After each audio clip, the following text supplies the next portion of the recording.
Fine. I will talk about Rat Phantom. Because hi, I'm Jessica. I write Phantom books and I'm doing this thing called Fantober where I'm talking about different versions of the Phantom of the Opera every day in October. And I feel it's my duty doing this to talk about all the major, really well-known versions of Phantom, even if I don't love them, which is what we're going to deal with today. Today we have the Phantom of the Opera from 1998, directed by Dario Argento. As I mentioned yesterday, this isn't the first time Dario Argento has taken on the Phantom story. He did it in a much more roundabout way in the movie Opera. That was an Italian film and it was never distributed in the US. It was very dark and scary. Now, Dario Argento is a well-known and in some cases respected filmmaker, with some really legendary credits under his belt, like Suspiria. But you want to know what his worst reviewed movie he's ever made is? This one. And by the way, I hate this packaging because it's not only kind of gross, but it is such false advertising. They're using the Lloyd Webber half mask to sell this. Makes them think, oh, this is the Phantom story I know and love. It is not. The movie stars Asia Argento as Christine. Yes, that's the director's daughter. And when you think about some of the scenes in this movie he directed her in, ugh. But we also have Julian Sands as the Phantom. Yeah, guys, that's the Phantom.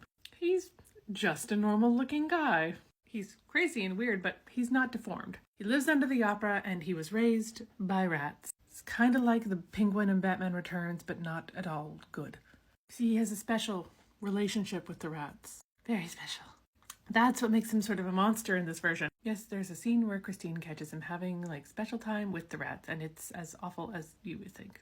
Also, he's like psychic. He can talk to Christine in her mind. This movie, aside from not making the Phantom deformed and having weird things going on with rats, is just weird. And not in a fun, campy way a lot of the time. The characters' relationships and motivations don't make any sense. The Phantom and Christine have this big connection, but then like from one second to the other, they hate each other, then love each other, and it's like pages of the script are missing. The production quality of this movie is also not great. The photography in this movie is muddy looking. And that's disappointing given that Argento is a director known for great visuals. It all looks cheap. Maybe they spend all their money on the rats. I don't know. Which is to say, it's not just because of the rats that people don't like this. It's badly made and written and acted too. And like, how do you make Phantom of the Opera and not make him deformed? I don't know. Whatever. Though if it's your favorite, I love that for you. We all like different things. I will give it one piece of credit. The rat thing is related to the original novel, because there's a famous scene in there where Raoul and the Persian encounter the rat catcher. And rat catchers were a real thing in the 19th century. It's kind of a fascinating history. Some of them were paid per rat, and then they started scamming the people who were hiring them by just breeding rats and bringing them in for money. I'd much rather watch a movie about that than an ultra creepy, greasy version of the Phantom of the Opera who does things with rats.